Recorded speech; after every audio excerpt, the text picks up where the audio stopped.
So, for some reason, none of you are dissuaded by the description of the panel as super boring. That's very, very fascinating to us. It's a little alarming. Yes. It's alarming how many people want to hear us talk about boring things. So, the format of this panel is going to be that I'm going to run through a broad overview of different kinds of shipping things, and then Jody will talk about. I'll introduce this in a second. I'm going to do this in reverse just to throw people off that might be following us. Then Jody's going to talk about customs and other things that are particularly annoying about shipping, and then we will see if you have any questions. This is scheduled to take 2 hours because they all default went to 2 hours when they were initially scheduled. Some got rescheduled to 1 hour. I guess no one else wanted this room after that, so we have 2 hours. I would be shocked if that takes 2 hours to do. We'll see what happens. Like I've said before to various people, this I will talk about for a really long time if anyone else wants to. So just to introduce everyone now. So I'm Paul Bender, the CEO and manager of Greater Than Games, one of the founders of the company. And then these are two of my employees. So this is Jody. Oh, yeah, I'm Jody Wagner. My official title at Greater Than Games is Shipping Princess. I'm in charge of all the shipping things at our warehouse. Jody is also in charge of knowing how shipping software works better than anyone that actually works for the shipping company, and yelling at them, a lot so that they do their job. Those are things you incidentally get good at when other people aren't, like the companies that are giving us the software. Yeah. And I am Matt Kroll. I am inventory manager for Greater Than Games and newest hire. Mm-hmm. Yeah. Mm-hmm. And now there's an elaborate good cop, bad cop thing going on in the warehouse with shipping people. It's very excellent. Yeah, it's great. Anyhow, so to start off, kind of the overview of these things. So this panel grew out of a few other panels and conversations that I'd had and Jody had and things like that, where people asked us some things about Kickstarter fulfillment or some things about well, why can't you just X or why can't you just Y, right? And then we would answer a question. And then once in a while someone would be like, oh, you should do a panel about this. And we're like, we seriously shouldn't, it's really boring. And then, but people kept saying it and we're like, fine, we'll show you. We'll do a boring panel. And so then, thus this panel was born. And you showed us. Yeah, I guess. And so we'll see, Take that. What happens as a result. So the first, the theme of this panel, though, if there's any theme besides this is kind of boring and we're going to talk about it, is contrary to popular perception, Amazon has not invented a teleporter that makes it free to get physical goods anywhere on the planet instantly, or at any speed. So if any, that's news to some people on the internet. Yeah. So I just wanted to get that out of the way first. So what we're going to talk about is how it actually works to get things places and why it costs money.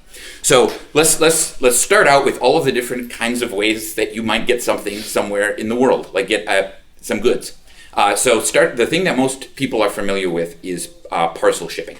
Parcel shipping is the smallest, kind of started at the bottom of the ladder. So parcel shipping is anything that is bigger than an envelope. There's envelopes that you send through the mail. That's a very, very small parcel, I guess. But then anything a little bit bigger than that is what's called parcel shipping. And parcel shipping is in the United States sent typically through the Postal Service, FedEx, UPS, and there's various other carriers. And what that is it's a box that goes around and does things. And they get it to places at various speeds. There's all sorts of different speeds that you can ship it at, all the way from very, very, very slow bulk rate kind of things, all the way up to guaranteed overnight kind of things like that. Typically speaking, the rules of thumb about shipping something parcel is that the more money you pay for it, the faster you can get it somewhere. There's a big difference between guaranteed services and non-guaranteed services. So if you're shipping something via FedEx Ground or something like that, they might say oh, it's 3 days, it'll get there in 3 days. But that's not a guaranteed service. So if something happens and it takes 4 days or 5 days just because of logistical things within FedEx, then too bad, right? That happened, yeah. Right? Whereas if you pay for an overnight it's a guaranteed service or a guaranteed 2-day service or something like that, and that doesn't happen, then you might be entitled to get some of your money back in shipping, but it costs quite a bit more for that, to cover that. Talking about the different destinations and ways to ship as well affect prices. So typically speaking, shipping to a commercial address is cheaper than shipping to a residential address. The reason why is because whatever company is doing the deliveries does not have, it's more expensive to pay someone to drive around all of the residential neighborhoods to go door to door to deliver things, whereas there's usually set locations where there are commercial addresses and things that they're regularly sending trucks to every single day no matter what. And so that's why that's cheaper. So on a lot of things like UPS and FedEx, there'll be a residential surcharge actually on the shipping. So this is something that's kind of relevant if you're doing your Kickstarter fulfillment shipping. If you're looking at you're just getting quotes for ground rates, sometimes that can be confusing because ground rates might not include the residential shipping surcharge. And also, a lot of companies will charge you more for places that are like out in the country somewhere. Yeah. So like if you're like 4 hours from the biggest city, like there's going to be like another, maybe even up to the cost of shipping again, tacked onto that package to make it worth it for them to drive out there. Right. The service that does not do that as much is the United States Postal Service, because the United States Postal Service is obligated to go to every residence every day by law. And so they're cheaper, but there can be some different issues using them in particular, like they're sometimes slower as a result of that, or the tracking information that you get is not quite as good, and things like that. And there's sometimes, they don't promise to not break your stuff. That's true. Like private companies do. The private companies will say, "Oh yeah, if this gets broken on the way, like up to a certain point, we just automatically replace it for you." Yeah. Whereas, if you just straight up USPS shipping is not nearly. They won't do that. Right. And there's also a lot of other things that you as the shipper will have to deal with them. Like they will decide, like if they decide you didn't pay enough or something gets returned, they'll like just bring it back to you and like, oh, you got to pay us now, and you'll incur a lot of additional like return charges and things like that from them. Right. So.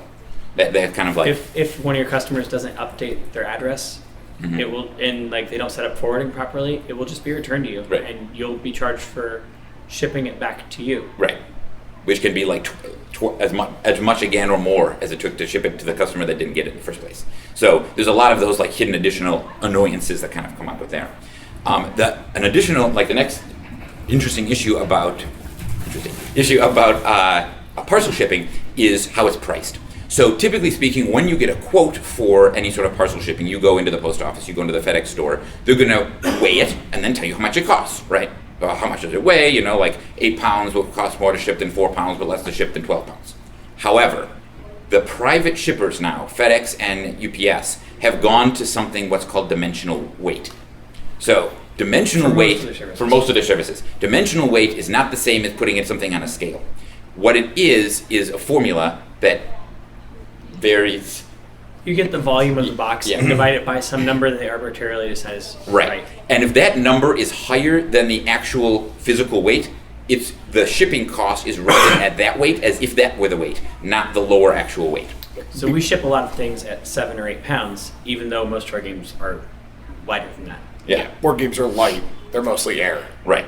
Exactly. So this punishes you if your stuff is mostly air. So if you're shipping reams of paper or bolts or something like that, this won't really come up. But if you're shipping something that has any significant amount of air in it, it does come up. And the reason why they do that is because they not only care about weight, what they really care about is amount of space in the truck, right? And so this is a way for them to get at that and to make sure that they're charging people extra if they're shipping like a bunch of packing peanuts or something, or board game boxes that are full of air. And so a lot of stuff that we've done is try to get around that. And so we will use services that might be slower for fulfilling a Kickstarter or something in particular. We will use services that might be slower, but that don't wind up charging us dimensional rates. Because if it costs $1 less to do a slower rate, and we're shipping 1,000 of them, like there's the $1,000 that we recouped. Yeah, and it's usually better than that. Yeah. Yes. Yeah.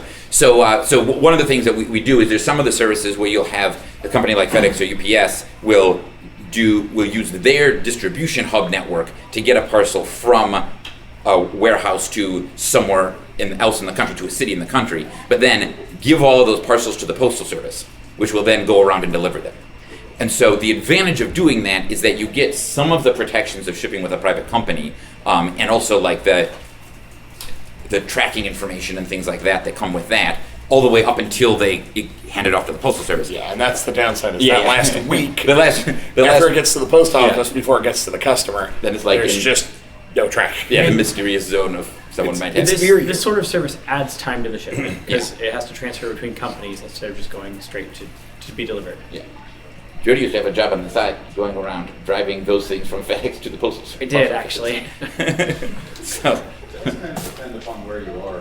Because for me, in particular, the SurePost is actually faster than FedEx. Mm-hmm. Right? And it Yeah. can be. Oh, yeah, it can be. Yeah. And then the post office Right. gets it to me, at 10 a.m. as soon as it's gone. Yeah, Right. exactly. And a lot of these kind of services where where they're not guaranteed and it's just like whatever happens is completely like where you are and like what time of day people like to wake up and What color your house is. yeah, what color Like, it your house doesn't- is, right?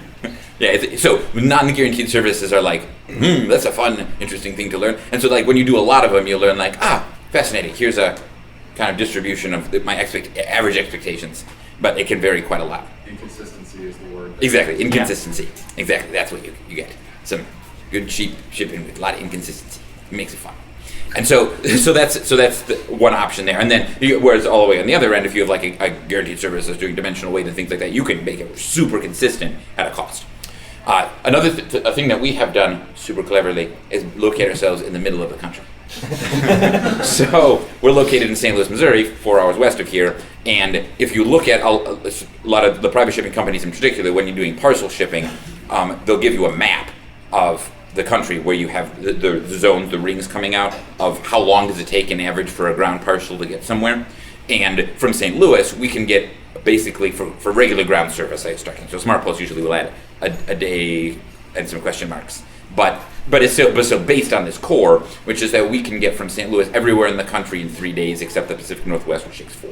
Whereas if you're located on the coast, those maps can go up to 7 days. Yeah, I was going to say the map we have has a key that goes up to 7 days, and we don't see 5, 6, or 7 at all. Yeah.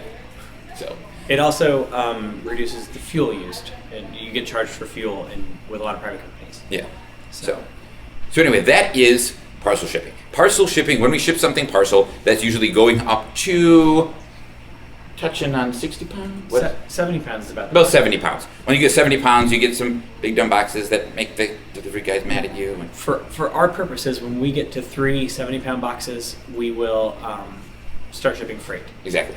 And then we get into the next category, going up that ladder, is freight shipping. So the next step up from parcel shipping is what they call Ltl Freight, which stands for less than load, which means you don't have a truck to yourself.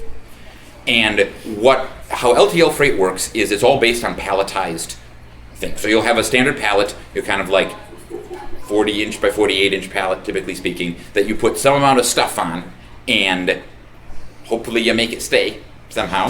That's your job. That's my job. It's your job. Yeah. It's a robot's job. Depending on who's Okay. doing it. Yeah. It's whoever's job. It's our is job to put it on the robot. Sometimes it's my job. Is to like make that happen. Make it stay on the pallet. And then it will come and get picked up by a driver in a semi-truck. And so when you're doing this, typically speaking, if you're going to make this affordable, this is when you have to have a loading dock. You have to have some sort of door they can back their truck up to that is the same height as their truck, or like we can make it the same height. Yeah, or up to a foot either direction, Right. depending on what kind of metal plate you have sitting around. Right, exactly. Sitting around to make this work. Yeah. So that you can wheel this heavy stuff into their truck. If they have to send out a truck with one of the lift gates, if you've ever seen it, they go come down and lift it up into the truck. That adds so much expense because they're annoyed about doing it and they don't have very many trucks that do that. It takes a lot longer. Well, that's it. It's Yeah. a lot of it is the time. Yeah, exactly. I mean, loading pallets in with a lift gate. Yeah. If you're really good, you can do 2, Yeah, exactly. and that's it. Yeah, exactly. Whereas like you can just wheel them on a truck pretty quick if everything is set up pretty nicely. And the other trick to that is that your destination also has to have a dock, or you're still paying for a lift gate. So you need to have a loading dock at both ends. And then what they do is they take however many pallets you have and they put them in the truck and they'll drive around and pick up pallets from a variety of other people kind of in the like neighborhood or wherever they are on whatever route they are. And they'll take all of those pallets back to some hub locally in your city. Then in that hub, they'll unload them from the truck. They'll sort them out and be like, these ones are all going to Chicago, these ones are all going to DC, these ones are all going to Seattle, whatever. And they'll fill up trucks for things that are all going to a particular city at some particular distant destination. Then they load up another truck with all those pallets, and the long haul driver will take them to wherever they go. They come into the hub in that city then they unload them again, they put them around, then they sort them out and put them out on trucks for delivery routes. So it works kind of like how parcel shipping works, except with these big pallets. The consequence of it working like that is that there's a lot of opportunities for damages, because there's a lot of opportunities for people that are not very careful with their forklifts to drive around super fast into your freight and knock it down, or like spear it, or It turns out board games really puncturable. yes, super puncturable. Really. What other like thrilling like damages have we had? Oh, the most thrilling damage we've had is always going to trade shows. Yeah. Oh, this is the worst. So we had we shipped shelves to Seattle that were full of games that we were going to like bring into a convention center there, unwrap and sell. And they just and we had a sticker on these shelves that said "Do not forklift." Well, they didn't. You couldn't get a forklift under them. So they wanted to forklift it, so they went through it, and just the whole shelves just went, and all the games and everything else. And somebody had to spend, I'm sure, an hour putting it all in a big box that sits on top of a pallet. So they shipped us. So what we wound up with was like shards of pallets and games loose, all in a giant box on a pallet. And I happened to be picking this up from their facility, so they couldn't like lie to me about what happened. Because I got there and was like, no, I can clearly see what happened. You guys have all these extra long forklifts, and you thought that this was a good idea. The other thrilling thing that happened on the way to a trade show once is we were shipping. This is all like when you ship stuff that's not just a simple pallet, but we're shipping a road case. Anything heavy can go freight. Yeah. So we're shipping a road case, which is a big, like, thick plywood case with wheels. If anyone's seen it, some people have them that shows like usually You've been black. to a rock show. Yeah. Everybody's guitar is in this long road case. Yeah. And this one was filled with steel and wood. Yeah. So it weighed like 2,000 pounds or something like that, and it clearly happened when they're shipping it back. There's another thing where you can like parse out the events that transpired because of the damage.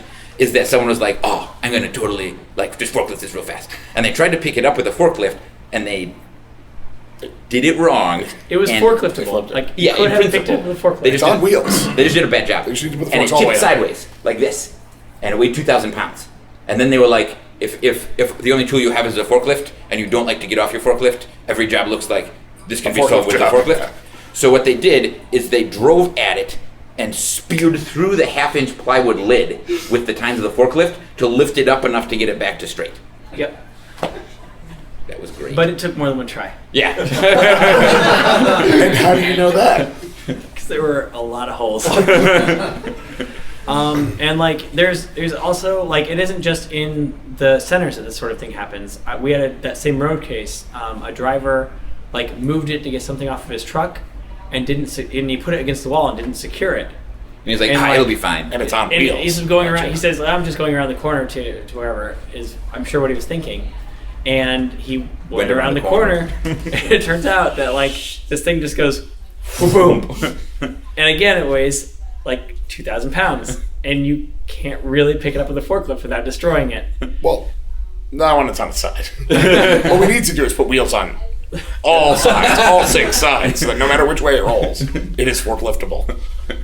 So those are fun adventures. But we've definitely had like this is a pallet of games, and it's all stacked up and it's very nicely shrink wrapped, and someone just drives through with a forklift, like multiple cases, like a time goes boom, boom, boom, boom, boom, boom, boom, through a bunch of them, like yeah. I mean, what happens? I'm a forklift operator. What happens is you think that you've lowered your things enough, or you're on your way to lower them while you're driving, which is bad form, but faster. So people do it a lot, and they approach the pallet faster than their forklift is lowering, and instead of getting underneath the pallet, they just boom, whatever's there. Jody is a carefuler, better forklift driver than a lot of people. That's But true. then almost all people. They like it. I know a lot of forklift drivers. Yeah. I've done it. So what do you do when all your stuff is destroyed? Cry. Then you're like, that's that. Jody writes. You need to be very good at filing claims. Yeah. Right. It's not. There's a standard form. It's not particularly hard. Their first line of defense is to say, "Oh, well, can it be prepared and repaired in some way?" And you go, "Well, no, this is all paper that now has a hole through it. It's a really hard thing to repair, and it's not as good if it has tape on it." Yeah, So you can't unrip it. Stuff in case No, so typically speaking, that's a good question. Well, when we're doing freight shipping, we are shipping typically to wholesalers. So we're shipping from our warehouse to a board game distributor. That's a wholesaler, and there's a very standard process. What will happen is they will get the stuff. They'll be like, these like 6 games are damaged. They'll send a claim back to us, and then we'll send them a credit for it, and be like, you don't have to pay us for those ones they're damaged. And then it's up to us to decide. We make the business decision, like, is this enough damages that it's worth Jody's time to go try to get the freight company to pay us back for it, or is it like just one thing that's dinged on the corner, like whatever, it's not Yeah, it got bumped that. into, something rolled into it, Yeah. pallet jack got loose, whatever. Yeah, exactly. So it's kind of like the cost benefit analysis. But so the reason why we ship like this is because it is really easy and really cheap. So we can ship So Hundreds that of should be pounds. qualified. yeah. If you go up to Yes, a freight company and say, I want to ship a thing with you, they will charge you literally 10 times what you should be charged for this. Yeah. Oh, yeah, Out of the absolutely. gate.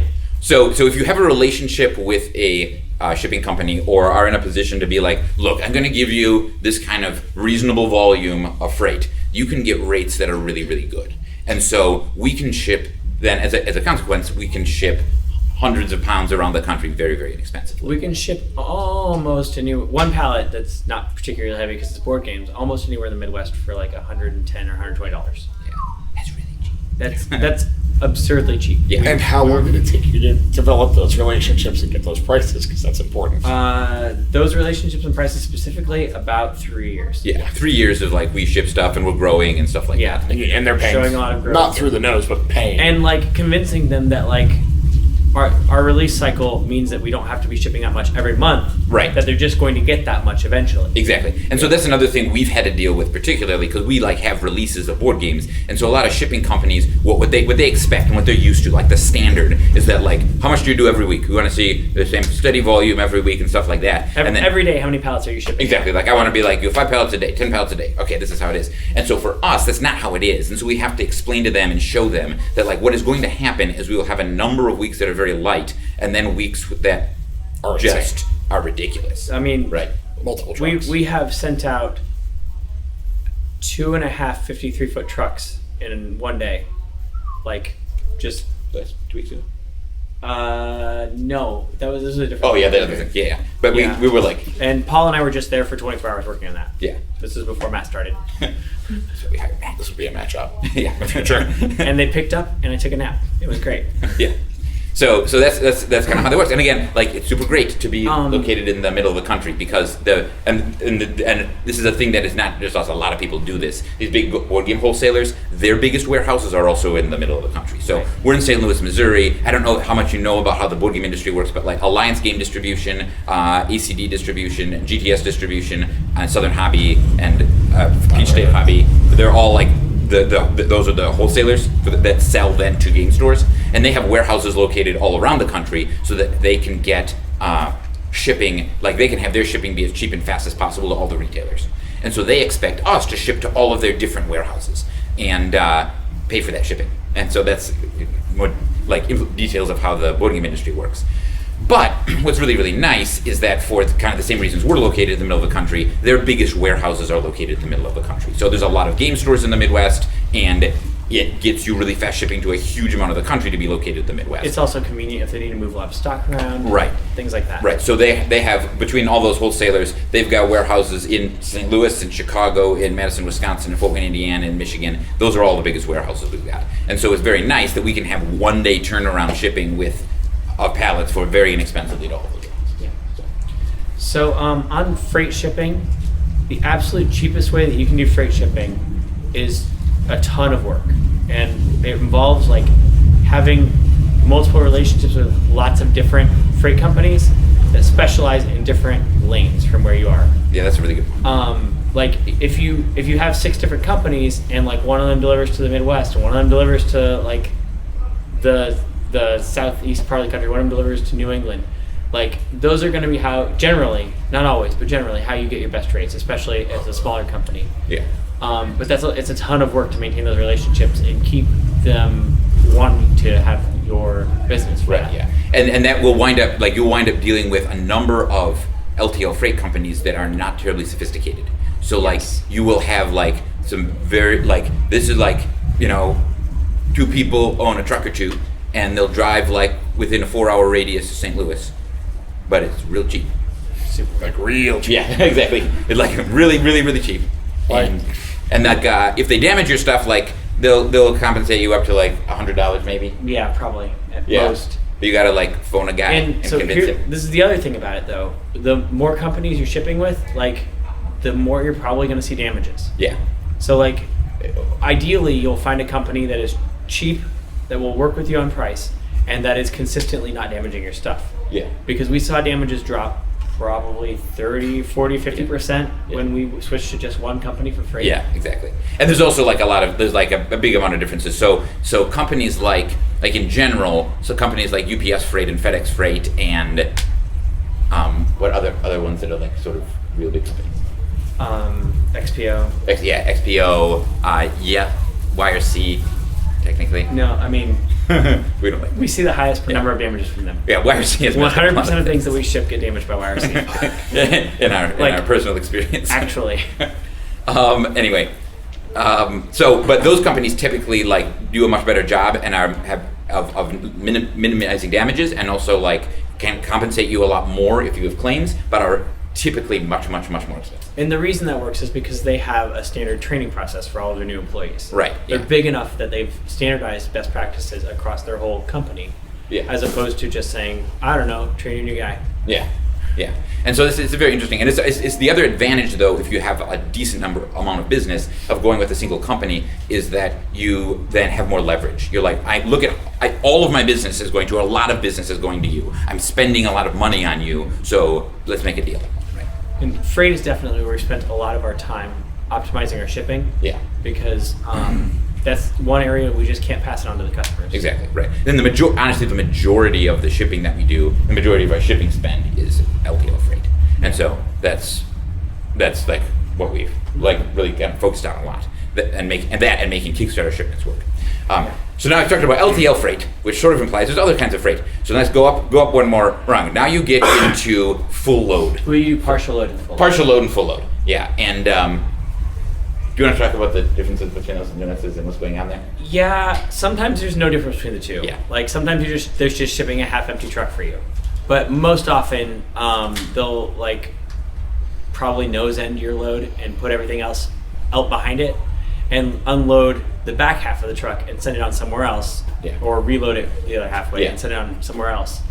So this is, just to clarify what we're talking about, this is usually like you got your own truck or have your own truck? For us right now, the threshold is 7 pallets. 7 to 16 pallets will go as a partial load. Yeah.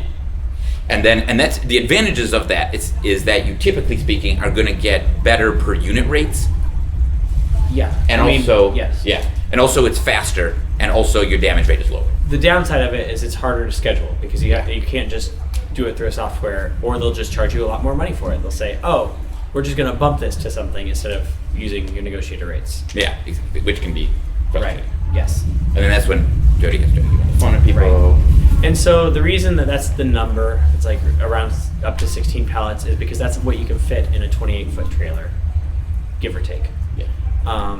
And sometimes they'll just run trucks in tandem, and they'll have two 28-foot trailers behind, or one 20-foot trailer behind another one, and just send them down the highway that way, and just have to worry about moving this one trailer without ever unloading it. Right. So the reason why that it's typically a little bit faster and a little bit lower damage rates is because that the partial loads and full loads typically avoid being unloaded and reloaded in the hubs. They skip the hubs basically. So the truck goes right from the origin to the destination. Your freight rarely leaves the truck. Yeah.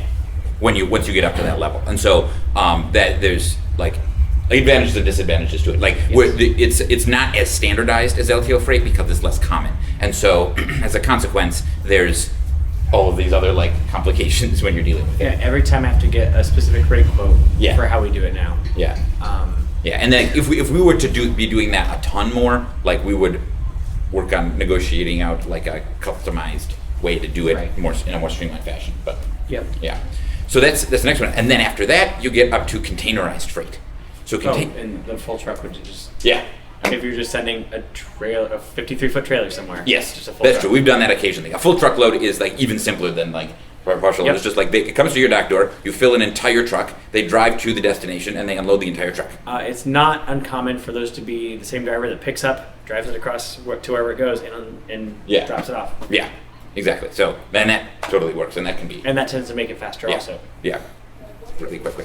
So containerized freight is, if you've driven along on the highway, you may have sometimes seen some semi-trucks that look like corrugated steel boxes, as opposed to the normal like panel-sided semi-truck. Say MERS comes. So they say like a variety of things. You also, if you're driven by a freight train, might have seen some of these on the freight train looking like sort of boxcars but stacked up, or maybe they're stacked like one on top of each other and stuff like that. If you live near the coast or like looking at pictures of boats, like really boring boats, you might have seen some of the giant ships that have like what look like Legos on them, and there's tons of these exact things. And those are stacked like 6 or 7 high above the deck. Exactly. So that is containerized freight. That is, and it takes it and it's shipped via what they call intermodal shipping, which means that you can ship it you can take the same thing and put it on a boat or a train or a truck or whatever. And that's the minimum unit. The minimum unit in containerized freight is one of those boxes. And the typical size box is 40 feet long, and they all tessellate and stack on top of each other. You can also get boxes that are 20 feet long, containers that are 20 feet long, and you can sometimes get containers that are 53 feet long. But those are a little bit... You get a 10 foot too. Oh yeah, you can get a 10 foot. Don't do that. Don't do that. The reason why I say don't do that is because the pricing is all based on the 40-foot container. And, okay, let's back up and give a little bit of an example. So what do you use this for? So these containers are typically for moving huge, like large bulk around the world, right? So we will use containerized freight all the time. We manufacture the bulk of our games in China. And this is how we get games to our warehouse in St. Louis. So they will, at the factory in China, they will load up one of these cargo containers. They'll fill it up in whatever way they want, and then they'll seal it and bolt it shut. They will then have a truck drive it to the port of Shanghai or the port of Shenzhen, where they will take it, they will unbolt it from the truck chassis and start moving around with a giant crane. And they will move around with a giant crane and stack it up on one of those huge boats. Or giant forklifts. Yeah, that's true. You can have giant forklifts that move them, giant cranes that move them. It's all very cool. There's all videos of the internet. I'm really fascinated by this. Yeah. Sorry. Jody will like find videos of them on the internet and send them to you. Yeah. You could start like I could. Instagram. Yeah, I could do that. Yes. Oh, when they tumble, it's bad. Yeah. Yeah, that's usually what's Jody has a lot of videos Yeah. of these. Right. Of like when someone messes it up. That is a bad thing that we do in our warehouse, is watch people ruin their bodies by doing things wrong Or all like, the time. they're It's lunchtime. I want to see this guy fall off the back of a truck. Let's go on YouTube. But it's Don't like do that. it's really good to learn like, oh, these are terrible decisions, don't make them. Yeah, It's Actually, it is it's a helpful for great training. teaching Right. advice. Because it shows you just like how catastrophically bad it goes. If you're like, no, surely this will be fine if I do this one time. No, not fine. Yeah, the shoes fall off. He's no longer with us. Yeah. So anyway, so then they'll put it on one of these boats. They'll stack up the big boat, and then the boat, once it is full of containers, will sail across the Pacific Ocean to the port of Los Angeles or the port of Tacoma, and that will take it maybe like 2 weeks, 2.5 weeks on the ocean, going along. And then once it gets into port, say in LA, they will unload it again with their forklifts and or cranes, and then it will sit around there. Then they will put it on a train, and the train will drive it from often Los Angeles or Long Beach to St. Louis, to the rail yard in St. Louis, and they will unload it there in St. Louis and stack it up, and then they will put it on a truck chassis, and some guy will come get it and bring it to a dock. And then once they get it to a dock, they'll unbolt it. It's been bolted all the way since China. We'll look in, make sure it's like full of games and not like snakes or scorpions, and then that's never happened yet. Then they'll back it onto the dock door and you can unload it. And so what you're paying for really is just like they're moving one box, which is this giant metal box back and forth. And typically speaking, and this is slow, like the whole thing round trip will take for us about a month, give or take. Up to a month and a half. Up to a month and a half. 4 to 6 weeks. And that's if it doesn't get caught in customs. Yeah, and there's a bunch of variables there. And we're going to talk about all this custom stuff in a little bit. Yeah. There's a lot of variables there, but like roughly that. And it'll cost, but it's very, very inexpensive for what you're doing, right? You're moving an entire 40-foot thing for several $1,000s, like maybe $4,000 to $6,000. It depends on the time of year and what's going on or something like that. And that is like from Shanghai to St. Louis, right? That is from Shenzhen to St. Louis, right? Downsides of this, it's mostly very hard to tell where your container is. Yeah. You get updates when it's no longer on a boat, Mm-hmm. and when it's... I mean, if you are super persistent about calling them, you can find out where the train is within a day or two of error. So I have a nice lady. Oh, do you now? Oh, who I'm friends with. Oh, good. And I have gotten her to email me every day about my container. So You were supposed to get her to mail me. I know forgot. I'm trying to. I'm working. So when the container's on the boat, though, like No one knows where it is. Presumably someone knows what this boat is. Like, we have satellites now that are constantly circling the Earth. So, like, someone knows where the boat is. Like, the company that owns the boat presumably knows where it is. This is a cost. Well, they know where the boat is. Yeah, where the Those boat is. containers get Yeah, lost all the time. Oh, that's true. Actually, Those legitimately containers they just- do. Yeah. They just fall off boats. Yeah, that really happens. They're designed to fall off. Because if they don't fall off, they all fall off. Yeah. So If the top one goes, Yeah. we're good. This never happened to us. So one day we'll have a container fall off a boat and sink to the bottom of the ocean. That would be And it's worth noting that they're not entirely weather tight either. You will, if like they go through hard storms, the inside of the container will sometimes be wet. yeah. And the games on top and the cardboard boxes will be damp. Right. That happens sometimes. Usually the games inside are fine because they're wrapped in plastic. Right. And more commonly, you'll get condensation, but like Yeah. sometimes you get It's like, happened. oh, this smells like salt. Yeah. This clearly went through like a giant wave in the Pacific Ocean. Yeah. So that happens. So that's how that works. And so, so in terms of pricing, things like that. So what we always want to do is ship in a 40-foot container. There's standard 40-foot containers, and then there's 40-foot high cubes, which aren't cubes. They just have a high They number aren't of cubes. cubic They feet. stack cubes, I think. They're just like a rectangle. I know. When they stack them, never mind. They stack in, whatever. Yeah. Anyway, they're a little bit taller. So if you look at the back of the truck or the back of the container, it's a difference between like, it kind of looks like this aspect ratio to kind of like this aspect ratio. I can just tell now, but it's hard to, I don't know. I can just look at me like, thank you. So anyway, the difference is that they cost the same, but one has more room inside. They cost basically the same. Like it's like $200 different to get it from Shanghai to St. Louis or something. Like it's like something absurdly cheap like that. Functionally zero. Yeah, functionally zero price difference. So like, if you can like get a little bit of extra stuff and take advantage of the height, then like, awesome times. However, a 20-foot container, you think, that's perhaps half the price. No, it is 90% the price. And so shipping a 20-foot container is much less efficient, much less cost effective than shipping 40-foot containers. So something that we have done in the past is just to help us and to help out also like smaller publishers, is there's occasionally a smaller publisher that might be having a board game coming over to the US from the same factory as us at roughly the same time, and we'll share a 40-foot container. So we'll be like, we've got a bunch of freight coming over, put your stuff in a container and we'll fill out the rest, and then we'll like split the cost based on how much of the container we're taking up, and we save tons of money doing that, right? Instead of like each of us having our own 20-foot container or something like that. So that's a good thing to do. So it's interesting problem when we're thinking about freight to think about like how do we pack this into 40-foot containers. That's like definitely a logistics thing that like I try to do, and I'm ordering games, I'm like arranging stuff and figuring that out. Yes. Sorry, so if Yeah. you're using, do you put pallets into the container? Yes. Good question. There's two ways that we have this done. Yeah, there's two ways. Sometimes. There's two ways we have it done, and so the question is, so you want to just bring over full 40-foot containers, right? But a high cube costs basically the same as a regular container. So if it's all the same, if it doesn't make a difference in terms of how many containers you're bringing over to palletize it, then you can have them palletize and wrap the stuff in China, pack the container with pallets. Then it comes, and Jody, like by herself, can unload the container in an hour. Yes. Right. But if it's going to bump it over into like, instead of just filling a 40-foot container, it's a 40-foot container and a 20-foot container, then it would cost twice, basically it's twice as much, right, to bring it all over. So then we will have them floor stack it, which means when it arrives in a warehouse, you have to like manually Minecraft your way through. It's a day. It takes a day. It's a day. It's a day for 2, sometimes 3 people. Yeah. Depending on what's in there and how good you How are big the doing things it, are. Jody's Yeah. very good at it. and how good you're doing I am it, very how good you okay are at doing it, you can do it in 6 to 8 hours by yourself. But that's not most people. Well, Only Jody and can do that. also, like some people are humans and need to eat and sleep and consume water on occasion. Stop it. From New Jersey, That's his work. That's I not have New Jersey. one regional thing, and that's it. It's that feel.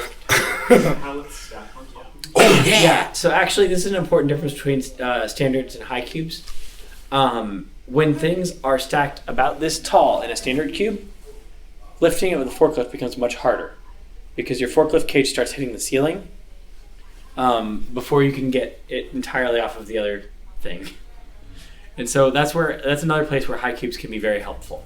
I guess I don't understand how pallets work because I think of them as this flat thing Yeah. that's on the Yeah. ground. So how does the pallet above So it pallets are tip over? Pallets are about 6 inches tall. There's a lot of them. So what happens for one of the biggest shippers when they palletize it, will put these honeycomb cardboard things on top. I just have like a sheet of paper on each side. Right. And set the pallets on top of there. That protects the games on the bottom pallet. But in this container, it just fills all the space. There's nowhere for it to go. Yeah, it can't fall over because like the containers are 100% full of pallets. Two pallets on the two bottom. Pallets two is pallets on the the top. width of the container, Two. and it's filled. Packed on the pallet. Yes. Flat top. Oh yes, absolutely. It has to. If it does not, Absolutely and has you to. try to do that, it will all be ruined, and you will be very sad. Everything Yep. will be broken. Everything will be forever. Yeah. And that the stuff that's You can't unruin it. electronic can handle the weight. Yes, absolutely. Yes. And so that is why when a factory that manufactures stuff palletizes their stuff that they made in a container to ship to us, they typically do a very good job.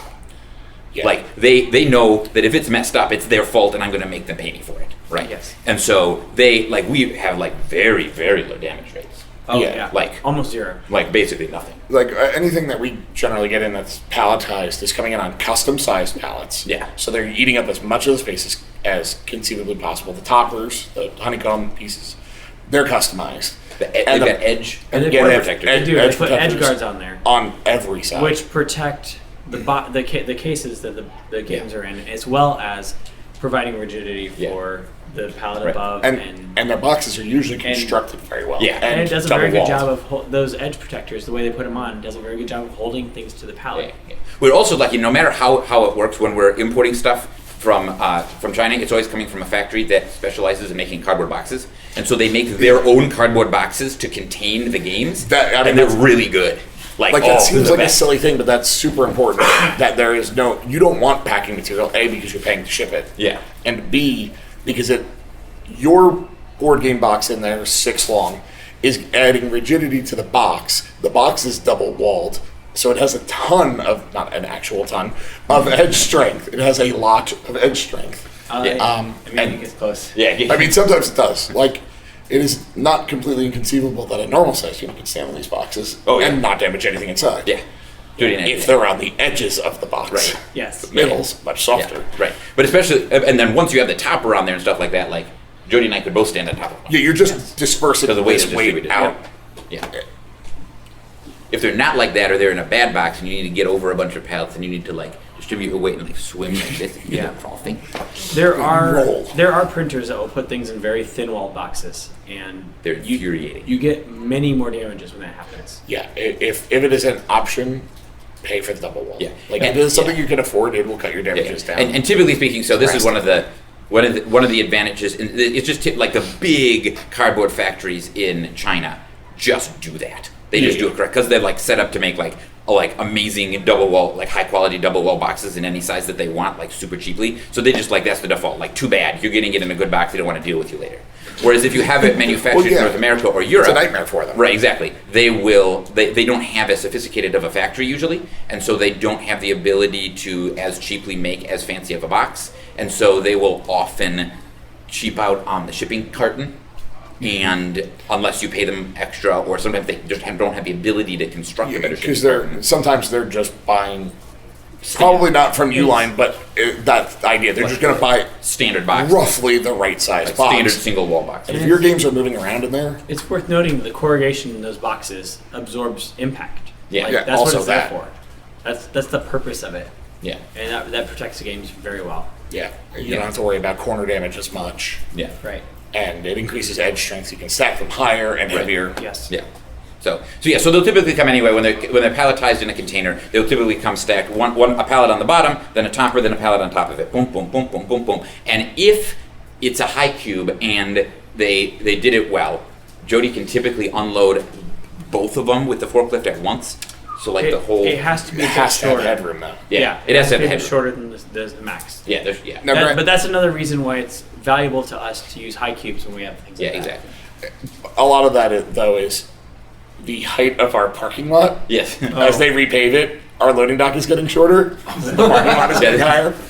And we have short bay doors. It's better to have trucks parked on concrete than asphalt, Oh, but our absolutely. building owner doesn't really Understand subscribe to that that. or know Despite that the fact or that care. there are a lot of loading dock doors back there presumably for a very long time. Yeah, and the reason is because asphalt is soft and it squishes. Yeah. And so, like, if somebody leaves a container there on the stilts that trucks have, instead of on the wheels of a truck, it just sinks into the ground. Because if you're not live unloading, if they're bringing a container, they're going to back it up with a truck, drop some legs down, and then leave with that truck. And then whenever you get it unloaded, they're going to come back and get it. But this weighs a lot, and there's very little surface area, and it just sinks inches into the asphalt, which means it gets repaired all the time. and then a year or so. It adds height to it. And it adds a quarter inch, half an inch, 3/4 of an inch every time. You can tell what dock we used to unload these because there's layers and two like divots. It's the parking lot is getting a The nice. parking lot also kind of goes. It's got a gentle hill. Yeah. It's When you guys are talking about the palletized and coming back to this question over here real briefly, do you get the game shipped basically in one huge pallet, or are they already sectioned off into sets of like 3, 4, 5, 6, or whatever box, and then you stack boxes of boxes beyond your pallet? So when it comes palletized, they generally cut a pallet that's custom sized but very close to 40 by 48, which is the standard pallet size. And so what happens then is they fill that space with as many boxes as they can, and then do it boxes game boxes. Or And they do it a number cartons, of layers. cases. Yeah. rather. Sorry. Yeah, When we say Sorry. when we say boxes, we mean cases. I try very hard to use games for product and Or boxes units. for literal boxes. Yeah. So not one box games. contains Or cases. Or cases. Depends on the size and Right. weight. This is a good 4, devil in the 5, details 6, question. 3. Yeah, we can get into We're all any over sort the of place. details people like. So when I request, you can typically request any carton size you want. So for us, I will always try to make it so that all of our games are cartonized in multiples of 6 or 12 because it's easier to remember. Because that like typically makes cartons that are a nice size, and then if you standardize they will fit on on something, standard pallets. right? that way Exactly. For most games. Yeah. So Yeah, but very recently, Spirit Island. yeah, Spirit Island is 3 to a carton because of reasons. Some reasons. Yeah. Well, because that last Well, one. because otherwise it would like make really dumb pallets. It would make a pallet that doesn't fit a pallet next to it quite right. Yeah. Or like So they need to you're be wasting loaded on space. a certain way. Yeah. Because ultimately, So once they- it's in our warehouse, we need to be able to have it on nice, dense pallets that you can then like tessellate up on the pallet rack. Yeah. Yeah. So so they put the cases on the pallet in layers up to what they think is a safe thing for the boxes they use, and usually they're right. Usually they know. They get a lot of data on this because this is what they do. Yeah. And so you can like then request things. So to finish out the containerized freight kind of pricing discussion, so I said like it's like on the mid 4 figures to get something from any port in China to our dock door in St. Louis, right? And it takes like 4 to 6 weeks. This is another thing that is great about being located in the St. Louis ports. And so the same thing is basically true from Europe as well. So like if I'm going to bring something in from the port of Rotterdam into St. Louis, it's going to take about the same amount of time and about the same amount of money. Even though the Atlantic is smaller, that doesn't really matter. It'll take maybe a little bit shorter, but it's basically the same price. It can come into anywhere in the Eastern Seaboard, including Chicago. They can actually go up through the St. Lawrence Seaway and come all the way down to Chicago. And so you'll get it unloaded there, and then it'll come over on rail to St. Louis as well. And that's about the same price. It takes about the same amount of time, maybe a tiny bit shorter from Europe, and basically the same price. But if we were located in almost anywhere else, that would not be true. Because of how the freight rail lines in the United States were constructed historically. So in the United States, there are 2 different kinds of freight rail companies. They're the ones that operate on the West Coast and the ones that operate on the East Coast. So a company like Union Pacific, for example, goes from the West Coast to the Mississippi River, but it doesn't really cross the Mississippi River. And then there's a few companies that do that, and a few companies that cross the Mississippi, and one company that basically goes up the Mississippi and then into Canada. And that's how the rail companies work, right? Anytime you're switching a container between rail companies, it takes time and money. So, for example, what are the seam cities in the middle of the country on the Mississippi are New Orleans, Memphis, St. Louis, Chicago, and the Twin Cities. All the West Coast rail lines jump over the Mississippi for Chicago. That's why Chicago became a big city. So those are the seam cities. If you're located in one of those cities, you can get standard imports, no problem, from either coast. If you're not, it bumps the price and the time. So for example, that same container I was talking about coming in from China, if I were to move it here to Indianapolis, which I've done, it would cost me basically $1,000 more in a week, extra time. And the same thing is true if I were to bring a container from Europe to Kansas City instead of St. Louis. And so being located in one of those same cities is a big difference. What do you all bring in from Europe? Occasionally things will be manufactured in Europe. So the two places you can, and this is like a tangential, maybe somewhat different seminar, but like if you want to ask questions about this, we'll talk about it. But like the places where you can actually manufacture a high quality board game are China and Eastern Europe, because that's where they have the factories and the machinery necessary to do so. And so, so that will happen sometimes. Yeah. How much time and effort did it take to find a good company to work with in China or Eastern Europe to manufacture board games plus the standard high quality boxes? Yeah, a bit. There's actually a lot of them. Like if you ask around, like if you're like, oh, I'm seriously going to do this, do like some overseas manufacturing and stuff like that. Like I'd love to talk about it, and anyone else that manufactures there can totally talk about it and give you their list of like, oh, here's like a dozen companies that do it, and their experiences with them, my experiences with them, who does a good job. It's there's upsides and downsides. So like you can often get like very high quality with good prices at the cost of a lot of like logistical headaches and maybe like communication, like difficult communication because of time zones and languages and stuff like that. Or you can have a really smooth customer service experience, but maybe like pay a bit extra, wait a little bit longer, that kind of stuff. But it's not too bad actually. Well, and there's also some of those manufacturing companies specialize in certain kinds of games. Right. Like if you want miniatures, you're going to go to this company. If you're going to make a miniatures heavy game. Yeah. Otherwise, some other company that may be cheaper is going to outsource that miniature production. Right. They're not going to do it themselves. And And that means if that other, now there's another hand in it, if that other company, it has some delay for whatever reason or gets a better contract. Yeah. They're going to stop making your miniatures, make something else. Right. And then later go back to, Right, so yeah. you So have to make sure that they can do all of the components Yeah. as well. Yeah, but it's not actually too bad. Once you like They want to do get used business. to it a little bit and figure it. They figure really it out. want to. So the there's a- information's out yeah, there. there's It's a not a few, like- secret. Yeah, things about it. So, yeah. Real quick comment on that, just so you know, if you are trying to do manufacturing over there, a lot of the times you're going to be talking to this one, but it's like he was saying, this one has a relationship with this one, which has a relationship with this one. Everybody's going all around and they try to help each other out, but they'll often tell you, this is our factory, this is what we can do, but they actually have tons of subcontractors that they work Yeah. Yeah, there are manufacturing groups. Yeah. So you probably, with whatever game you're designing, you probably want to start with a company that specializes in whatever the main thing your game is, and Yeah. subcontract the rest. Yeah, exactly. And that's what you'll typically do. And just get quotes from a few different companies. Like, take a look at the materials they make. They always have a sample, like, that they made, like, I made this, like, little sample box that has some dice and some cards and whatever in it. Take a look and see which ones you think look nice, and then go and get a quote from, like, 3 or 4 different companies just to see, like, who gives you the best price and figure it out. So, and, like, they even specialize in things like print run size. So there's companies that specialize in smaller print runs versus larger ones and stuff like that. So, yeah. Cool. So the final topic before we do like just nothing but Q&A until people want to leave is talking about like the difficulties of.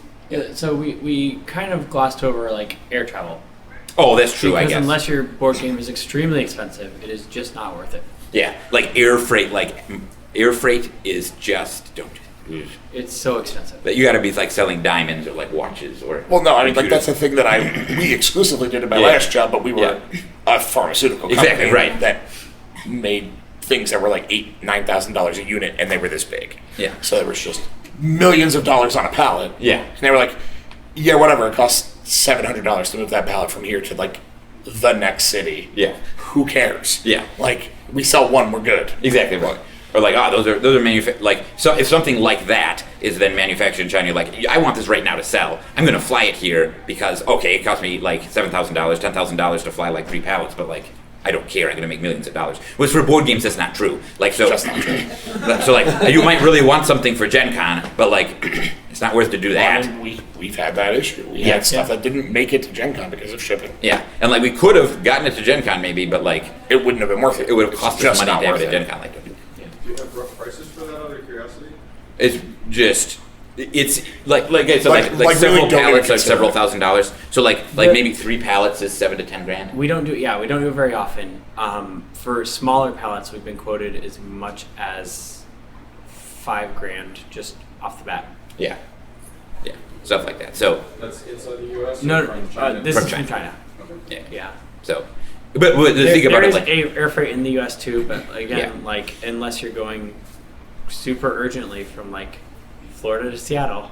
right. Like for the size of board games, your board game would have to cost $500 for you to recoup that. Right. Yeah. Because like They- you're paying they just don't. Yeah. And to like import it, it's like it's the same cost for a pallet or two that it would be for a whole 40-foot container.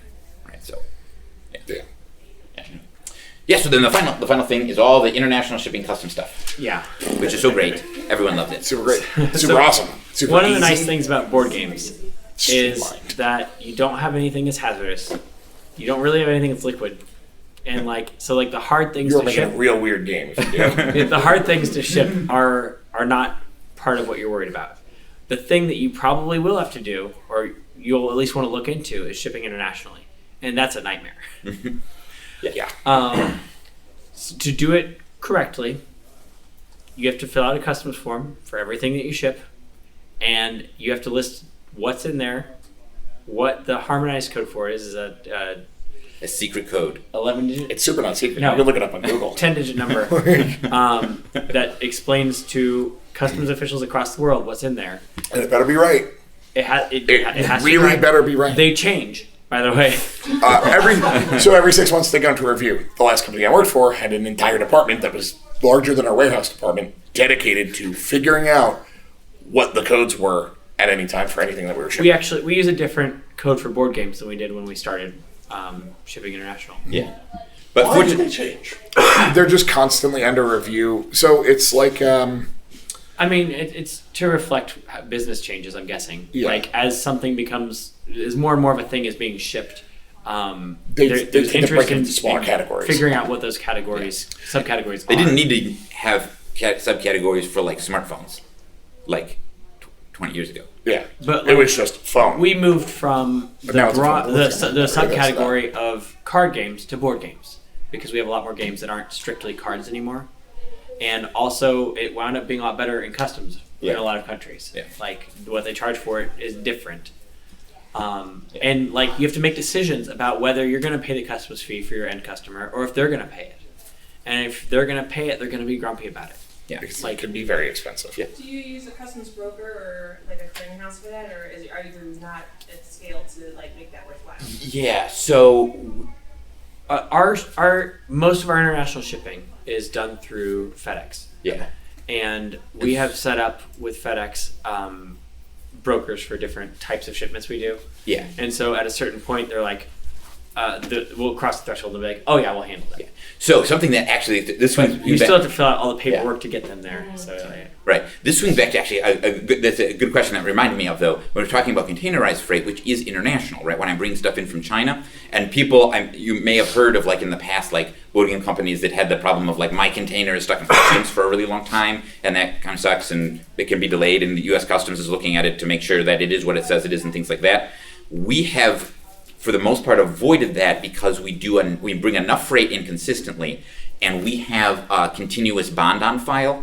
So that means is instead of basically like I just like pay a set like large chunk of money to say like, hey, I'm like covered if there needs to be customs inspections.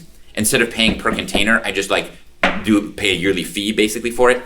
And what that means is that my stuff gets stuck in customs less because I look like a more legit company, right? Like I'm bringing like 20, 30 containers over a year. I got continuous bond on file. They're always the same thing. They're always just this one harmonized board code, games, yeah. which is like a really like low risk, boring code. It's not like, Yeah, I mean, it's like hazmat or liquids or anything like that. They're like, oh, we have to stop and look at this every time. And another thing is there aren't really delays for them to open the thing and inspect it because they know that you're like, well, this is the thing we're It's doing. board games. If you have to do it, go ahead and do right, it. They're just approved automatically to do it. I mean, Where like we had one of our customers in our warehouse had, I think it was 3 containers open and inspected fully, like unloaded, looked at everything, opened a whole bunch of the stuff, loaded all 3 of those containers again, and then sent them on to us. It which delayed takes them weeks. 2 or 3 weeks at Yeah. least, maybe a whole Yeah, month. because once they flag it for that, they don't start doing it then. Yeah. Right. They do it when they get to it, and it just sits there until they get to it. I mean, and there's nothing you can it do was to all speed it up. palletized. They opened the pallets. They repalletized it when it was done. Like it was a big ordeal. That's nice of them. Do you guys usually find that a full container is easier to go through customs than if you happen to like share a container? It's never It's kind of a crapshoot. I mean, we always share it with board game companies. right. Also, And when Other known board games? right, and Yeah. when we share a container though, we're always the importer. we're just the people, Right. So it doesn't say us and another company. Right. It says We're the this is a importer of Greater record. Games thing. It's all Right. board games. And then we deal with I import it and then I charge someone else I sell their stuff to them, Okay, basically. very good. Yeah, that's totally Yeah. Which works better. yeah. So Yeah, you end up importing board games and fish. No. Or board games and hydrochloric acid Yeah. or something crazy like. Yeah. No, it's board games and a bunch of other board Yeah, games. that would be Please, good. one code. Yeah. So another thing about board games is that they bypass a lot of international shipping restrictions because any wood that's in board games tends to be heavily processed and so is not doesn't have bugs in it. And I mean, that is Australia is a concern. super worried about that because it's an island continent. Yeah. And things like that. But Because of that Simpsons episode with the frog.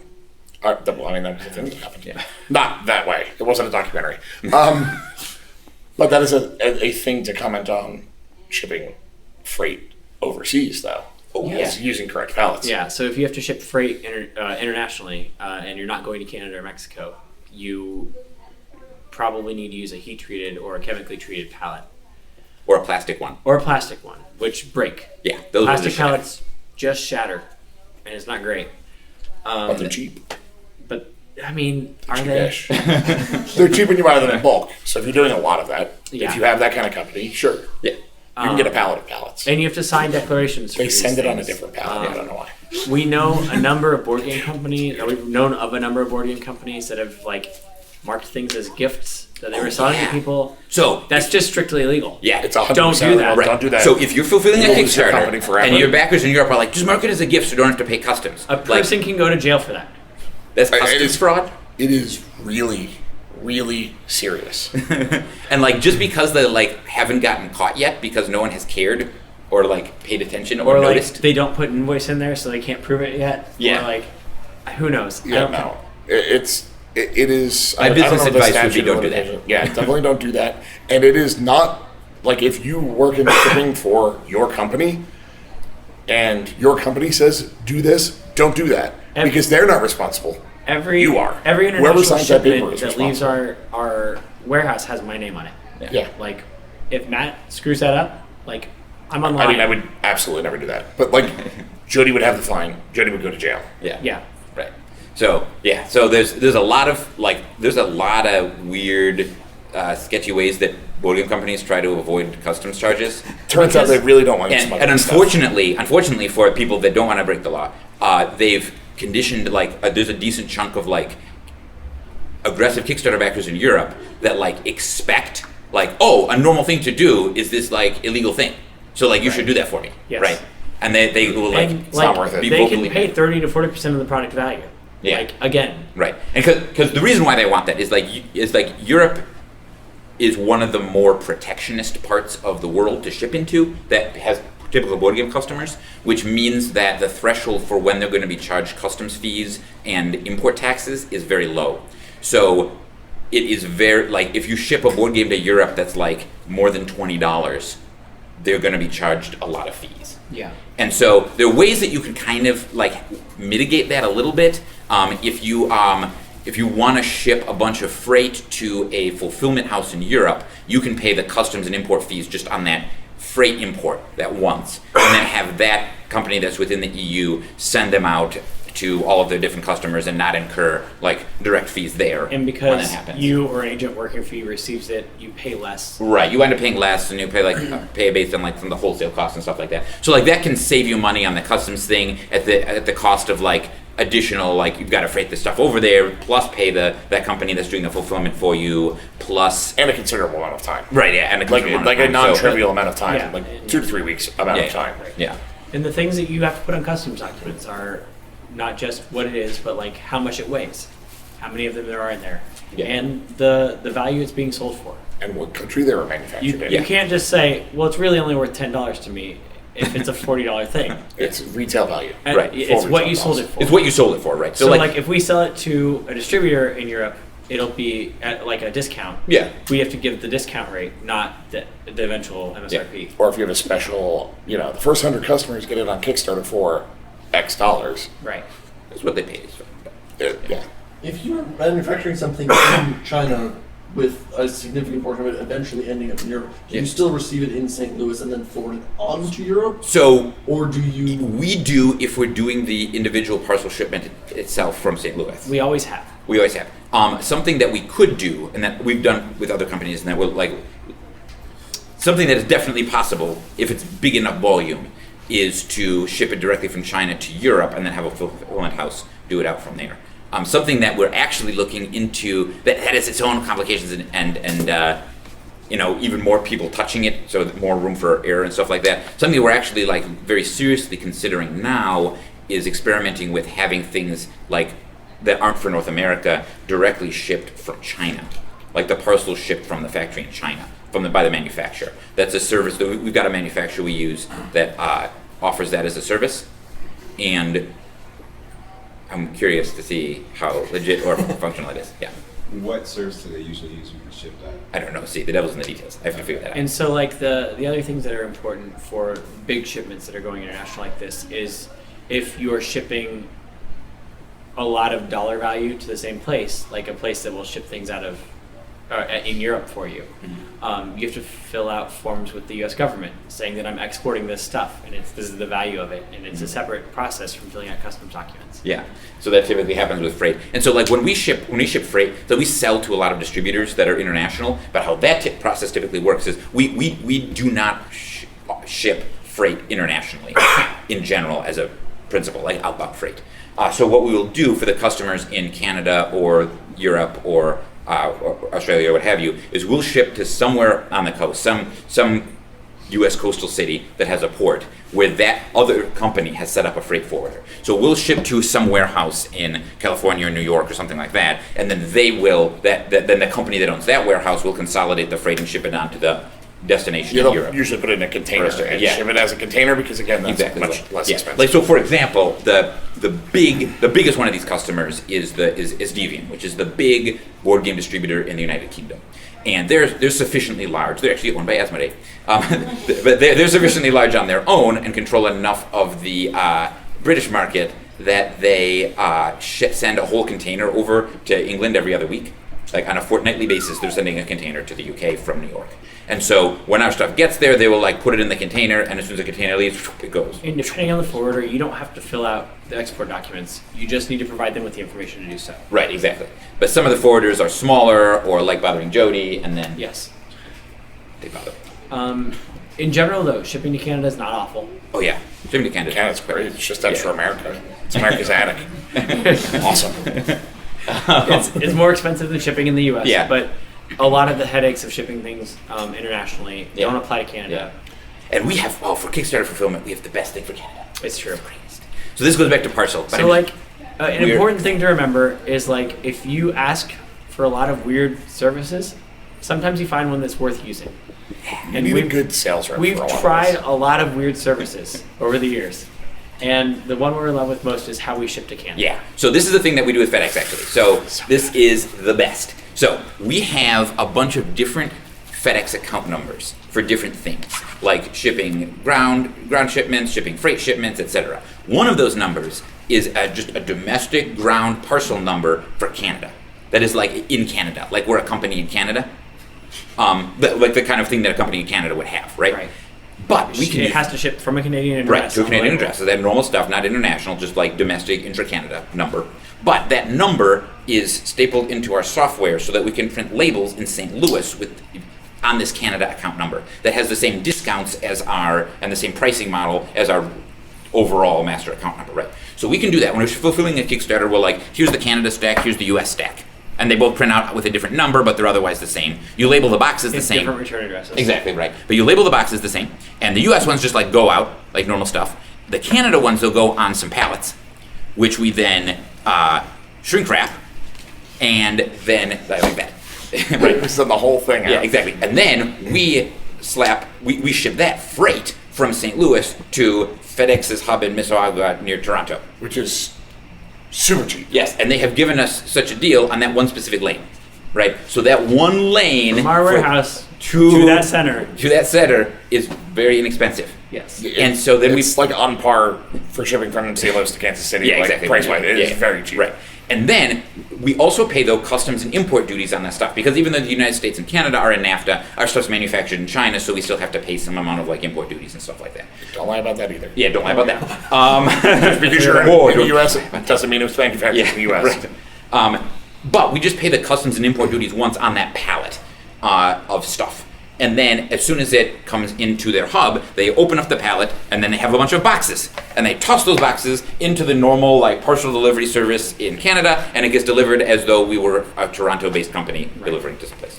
Are custom duties for freight the same as if you were paying an individual in each box, just one Well, form? so Generally, no. yeah, so and the reason why mostly is that, so even if like, okay, the price is the same, right? Like I sold these on Kickstarter to someone, if you like add up all those prices, you get the same number as if you like do them all separately, right? Obviously. So like if it's a percentage rate, the taxes are the same. But there's also like fee, like per unit fees So it's one and handling unit fees and you stuff like pay- that. Right, so you pay like 1 unit's worth of that. Handling unit is Exactly. important. Right, yeah. One pallet is sometimes equal to one box. Yeah. For certain fees. crossing certain borders. Yeah. Exactly. Anyway, yeah. So anyway, so that's very exciting. So that's all of that kind of customs and other stuff like that. So are there any other things that either of you wanted to like definitely talk about, or do you want to do it? Screw Germany. So German. So there's a few So- companies that have very aggressive customs officials. It's worth noting that if you ship something with the post office internationally, it's a crapshoot whether the person who receives it will be charged duties and taxes or not. Or get it. Or get it at all. Yeah. Like there You might are just some times never get there. where things arrive a month later, and there are some times where 3 or 4 months later they arrive back at our warehouse, and And you don't have a tracking number for any of this, or any ability to get one. or Oh, you and do, by the time but it gets doesn't back, actually work. It is absolutely destroyed. Oh yeah. Like, we should just tell them to throw it away, but we can't because we don't know where it is or what's happening with it. So yeah, for this service you can't tell them to throw it away. Most if there's Yeah, ever they want an you to have option- this garbage back. If there's ever an option to have them throw something away, it's almost always a better choice for us because It is cheaper. It's It's cheaper to just buy a new box, put a Because new game keep in in it, and mind send they it back charge out. you for bringing it back to you. Yeah. So if we're gonna pay shipping again, we better at least Doesn't send it the that right place. make filing a claim for damaged products a little difficult? This is for the post office. Yeah. So like, there's unless you insure it also, Right, which exactly. we just strictly There don't isn't. do. Right, yeah. Because So like it is it's all cheaper money. for us to not insure anything and not get anything returned and have them like throw games in the trash when they mess them up than it is for us to bother with trying to recoup any of that. Basically. I mean, it's just the labor cost of having Yeah, to exactly. do every one of those claims for a game Yeah. at a time. right. And part of that is because of like the cost of board games as opposed to like the medical equipment Matt used to work with. Yeah. If they lost one of those, they would have been like hell to pay. Yeah. But Yeah. Yeah, it's exactly. a board So, game. It's yeah. fine. So it's that- gonna die. Yeah, exactly. So like a lot of the international shipping we do, we try to not just like we try to get a little bit more reliable service.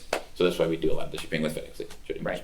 And the certain countries are really more aggressive about like charging fees and being like super concerned about board game imports than other countries. And Germany is one, And the and UK is one.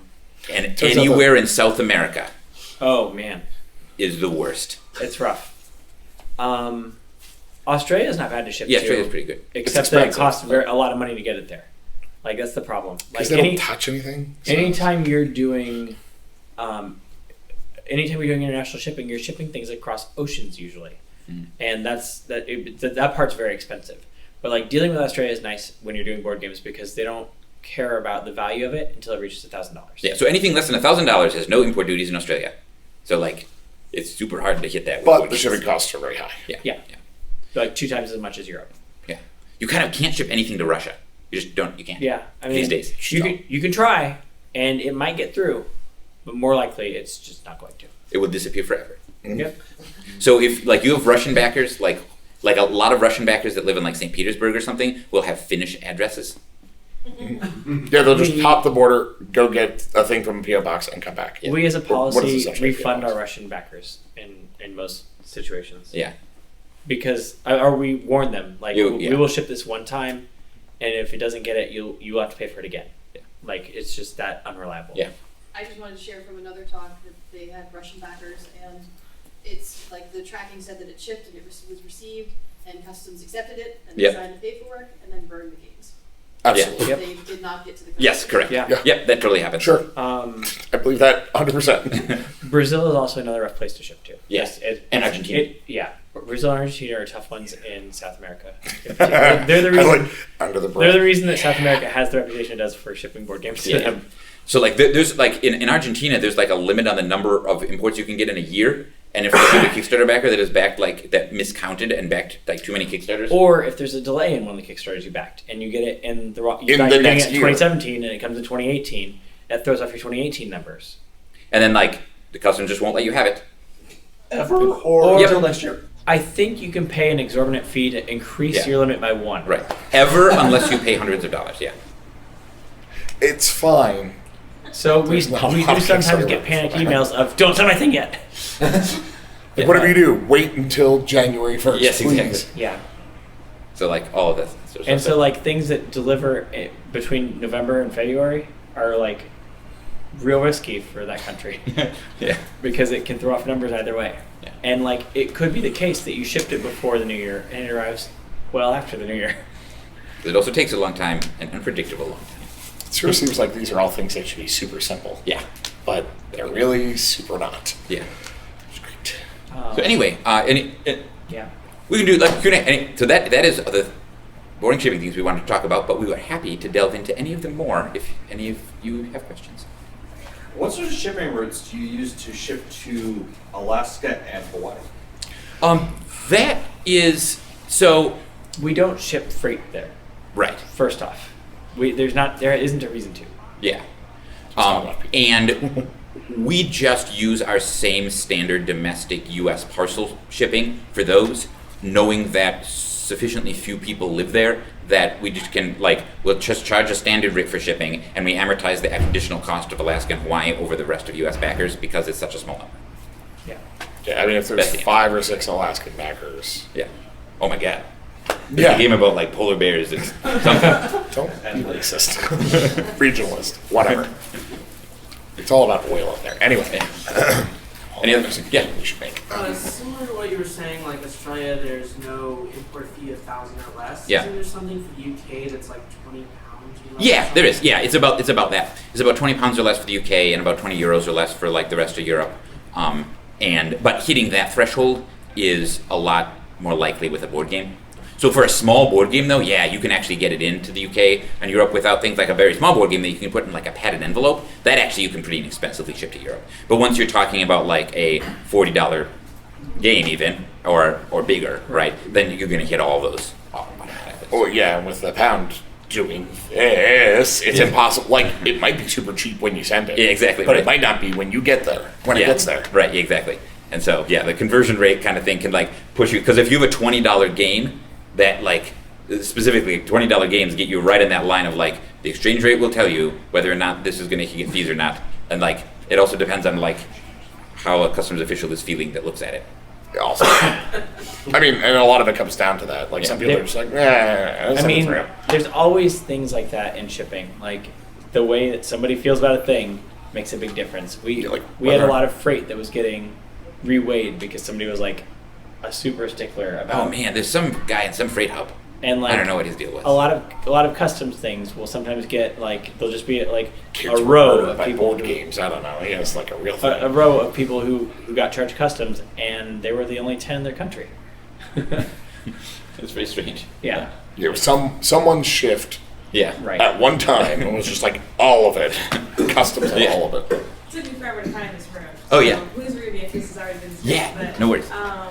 You already mentioned that you worked previously in a logistics company, so I was just wondering the rest of your logistics background. Yeah, absolutely. So yeah, the introduction I'm sure, at the like, beginning. You just accumulate this knowledge. Yeah, no. Yeah, so I worked for a company called Integra Life Sciences. It makes skin. I worked for supervillains. Don't worry about it. I'll explain later. Outside. I worked in materials management, and for a well over $1 billion a year company, there were 3 warehouse employees. So like roughly the same as Greater Than Games. and we just had to do everything. Because we were primarily a manufacturing plant, but because our product was so small, it didn't make sense to have an entire department for shipping and receiving, an entire department for warehousing, an entire department for materials management. And we were the manufacturing facility, so we also did all kinds of this stuff. We didn't do fulfillment though. I exclusively sent to a distribution center in Reno and a distribution center in Belgium, and that's it. So I didn't really deal with a lot of the stuff that Jody's dealt with. I dealt with internal logistics. That's why I'm inventory manager. How to pack things on a shelf in the most efficient way, what's important to get, what's important to pull off of a shelf, how to make pallets, how to package design, not package design for the game, but package design for your shipping containers, things like that.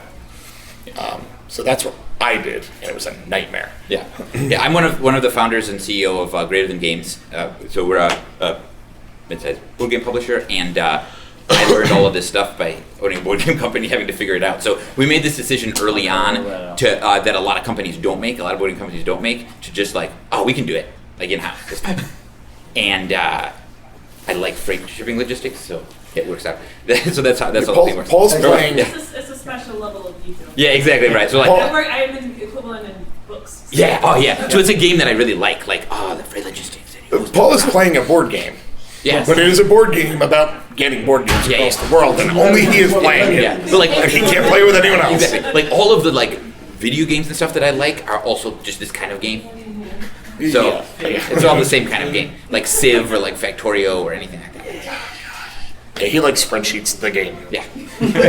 So anyway, so we just figured it out. So at the beginning, we like had no idea what we were doing. So one of the reasons I wanted to do this, I thought like, if I can help anyone like get a jump start on knowing all of this like weird specialized information without having to like make a bunch of mistakes about it. For a while, that would be great. your basement was the warehouse. Yeah, right? so it was my Like, basement, and then it was a storage locker, unit. and then it was a real warehouse part one, and then it was a much bigger warehouse, and then we made that warehouse bigger. And then you took walls out. Yeah. They may have been important. We don't need them anymore. But there's a few- They were They were important. They were important. They were important walls. They're no longer important. They just had some guys come by and knock a hole in it with a sledgehammer. Yeah, It's fine. I'm aware. And for me, I worked at a postal substation in high school and had a job at UPS for 5 years in college and I did everything in the hub at UPS. And then I drove for FedEx more recently. And I've worked at Greater Than Games for 5 years doing shipping. And I learned most of this working at Greater Than Games because I'm encouraged to get small subsets of useful data and find the correct thing to do on a large scale. Yeah, iterate So- and optimize is kind of what we do in the warehouse. Yeah. So that like it's part of my. It's not just my job to ship things. It's also my job to make shipping things more reliable and cheaper. Yeah. Yeah, it's important to have a buffer in your company enough to make mistakes because you're going to. Yeah. Well, when we are trying something new, we try it on a very small scale first. Yeah. You kind of plan through it. Yeah. Yeah. You mentioned at the beginning that board games was the space. Mhm. Yes. How come that still is when volume of something matters so much? Yeah. So it's because it sells better. Is the short answer. Marketing? Yes. People think a bigger thing is worth more money. So like for example, if you can get if you have a game that like it's fairly easy to people can.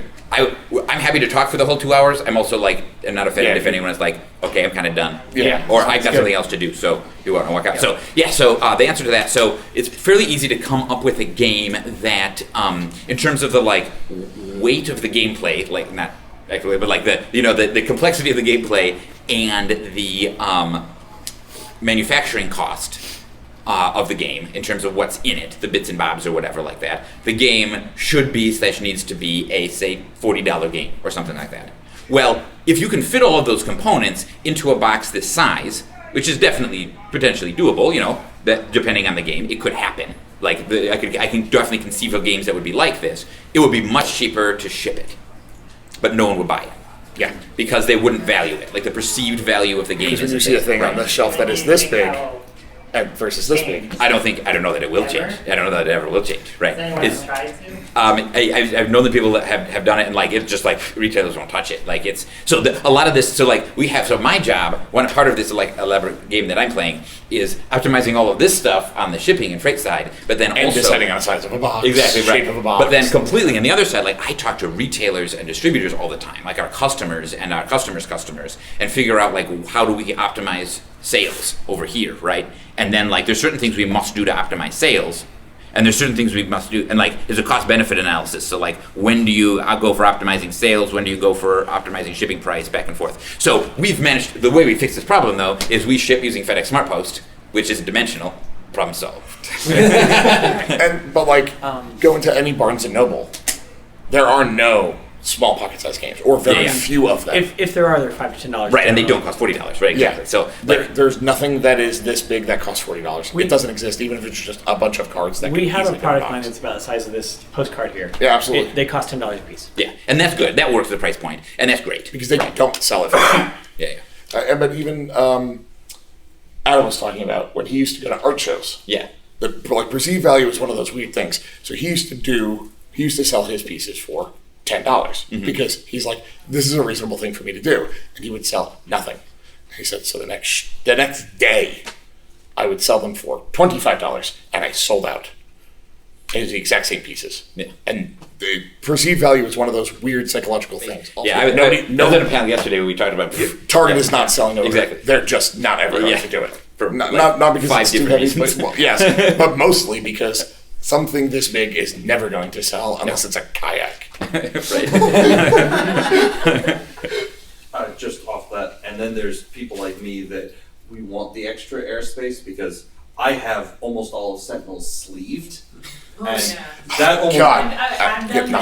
that almost doubles the volume of the game. Are you double sleeving?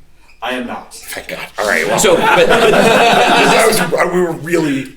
this is a perfect example of perceived value or perceived value Oh, related yes. things. Because for this gentleman here, you could save money by just not sleeving his cards And then buying another set of Sentinels when they and wear just out. never opening it. You And can then- have a perfect pristine copy of Sentinels forever by never opening it because your sleeves cost more than the game.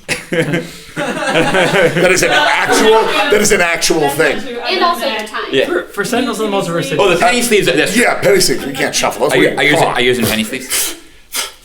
Yeah, his are in penny sleeves. This is my boyfriend's Christmas present. Yeah, that's good. Yeah. I'm gonna So- guess Dragon Shield.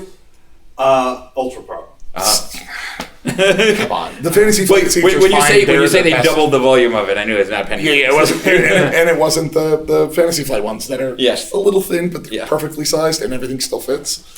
About optimizing shipping, a thing we didn't really ever touch on was how to pack a box.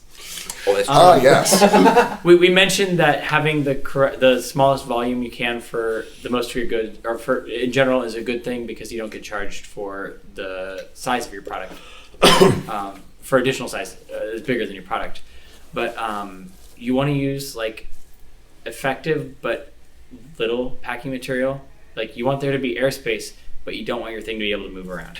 Yeah, you don't want to fill your space with tons and tons and tons of packing peanuts or bubble wrap, because it's a huge additional cost that is very hard to estimate, and B, it's not safe. Yeah. And the other thing is you want to buy as much of the thing that you can use most widely as possible. Yeah, that's true. Like that And is, so like yeah. if you have 2 boxes and one's a little bit bigger, but it fits another thing, That's okay. and and you might be getting that box for like 2/3 of the price of the other box if you ordered all of those instead. Yeah. So we buy. This is like getting down into the weeds of This various is things, which really warehouse So, minutia. so we ship. We love this game. Right. Exactly. We ship a ton of stuff, right? So, and when we do Kickstarter fulfillments and stuff like Several that. tons. Yeah, several. And so what we try to do is standardize on a few standard box sizes that we then buy in bulk. So we buy pallets and pallets and pallets of broken down flat boxes, which we then store. So like for us, like 12 by 9 by 4 boxes are really great because they can Insanely useful for us. they can any single Sentinel multiverse game can fit in a 12x9x4 super securely with like one thin layer of bubble wrap around it. And which not just those, some of our other games. yeah, also and then do that. also a bunch of other stuff. For a lot of other stuff. Those are the best. And also, they dimensionally for our purposes, they wind up being like 3.5 pounds, which goes up to 4. And that may also be a reason that a company's new game winds up in a certain box. A, their printer may already be set up to manufacture that box. And B, they already have the shipping logistics figured out. And the moment you have to start bringing in pallets of some other box, it's a thing that doesn't make you money. It costs you money. And now it's taking up space where your product could be on pallet rack. It takes space.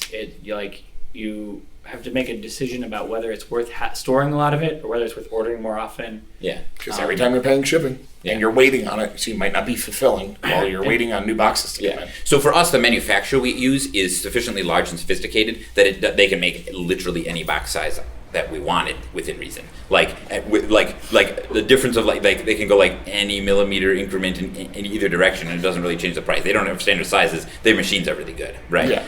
But like we standardize on certain box sizes and take that into account when we're designing games, because like if I can get a game so that it will like sell well for marketing purposes and like fit all the components nicely and fit into an existing shipping carton that we have in the warehouse, and also the cartons of the games tessellate on a pallet nicely. Yeah, that's what we want. because when you're fitting 6 things in a case, if you have 2 things that are almost the same size but aren't, those differences compound. And when I have to ship to a distributor because ACD wants half a pallet of this and half a pallet of this, now this thing looks real weird. And I want edges touching edges because that's what makes the pallet strong. And if there prevents damage. Yes, and prevents damage. But if this box is the same in 2 dimensions but this much shorter, now I'm dropping in the middle repeatedly from the left all the way down for as long as this pallet is. And that's a potential source of damage. You do one first. So, is there a relation? I mean, you're talking about size of the box Yeah. in terms of marketability. Yeah. And there's a certain, optimal size for a price point, I guess. Yeah. Yeah. Does that? Do you weigh? Have you ever had any thoughts about the board size itself? And then also the game piece size. Oh yeah! All of those dudes. Yeah. So that Paul was part of a panel. Yeah, I was part of on a this panel yesterday. We basically like talked about this really extensively. Where I can like just say one or two things really quick. But like, so I was there with me and then Josh, who's the North American marketing director for CGE. And so the two of us were talking about like all of these kind of concerns, because like, but the short answer is yes, it matters a lot, depending on the price point and the market that you're going for. So yeah. How do shipping logistics change for like non-standard sizes? Like for example, the Sentinels mini expansions would come in those like little plastic clamshell things. Oh, that's great. What is the question? How does shipping logistics change for those sorts of things? Those things, because they're in nearly indestructible cases, don't need packing material. Yeah, they just don't. We can just put them in a box and they will get all the way around the world 10 times. And I will put 2 or 3 of those in a box and tape it up and send it off. Yeah, those are great. If you can figure out a way to get all of your games in those, awesome. the light and those things, and those come in cases. Those come 12 to a carton, which is like this big, and so like you have them all tessellated in there in the plastic in this like double wall plastic carton that doesn't really weigh that much, full of those things. Like you can drop kick that across the warehouse and it's fine. Oh yeah, like for real, I've done that. Yeah, like I need 10 of these, and drop half of them. It doesn't. Yeah, they're indestructible. Yeah. We've been pulling them off of top shelves in our warehouse before, climbing a ladder 12 feet in the air. Yeah, Like dropped them and gone. Okay, it didn't get hurt. Right. Whereas if I dropped a game of like a bigger like board game, you dropped that carton, then you would at least like crush a couple of games. Yeah. 2 to 3 games. Turns out you nerds are real weird about your boxes. It's got to be perfect. And I'm absolutely not that. Like I'm a super nerd, but like I'm like cool. I can go in my trunk for ever. I don't care. Like I don't care about a box. Yeah. Like aggressively does not care about yeah. Well, because it's another thing. I also don't care about my car. Yeah. Like somebody keyed my car. Yeah. And I was like, whatever. I took some spray paint. I don't want that to rust. Okay, we're good. I don't care. Any other? Yeah.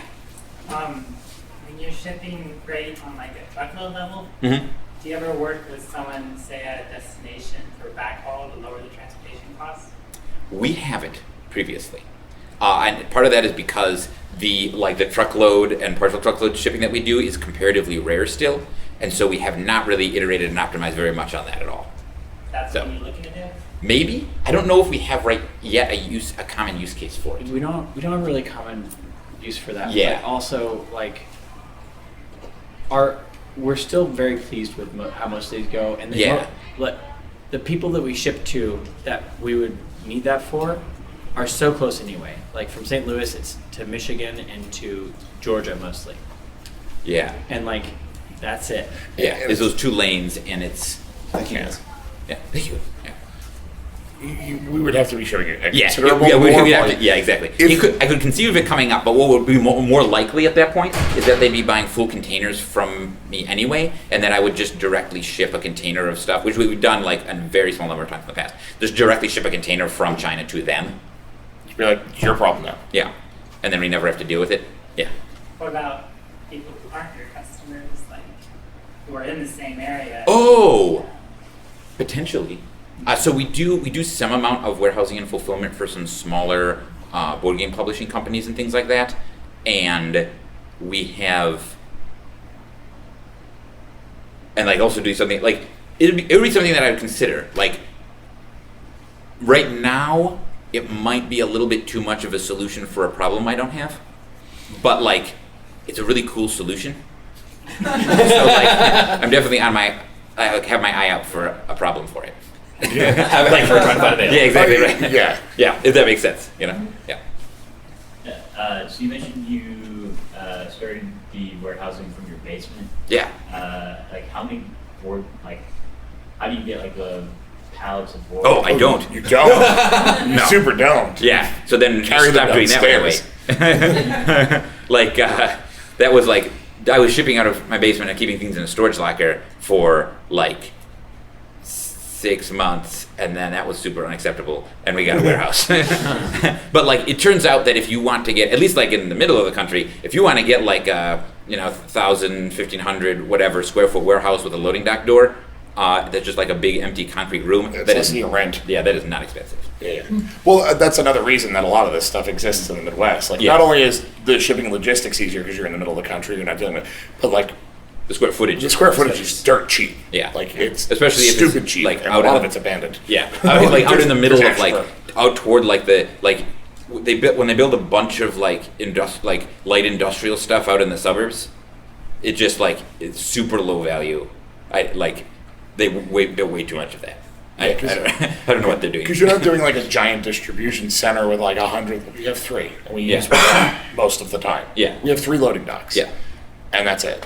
Yeah. Like, So what was the volume that broke the made not acceptable point? So when we, Eddie. in fact, but the thing that got it so that we were like, wow, we need to do this immediately right now, is when we did. So are you familiar with our games like the history?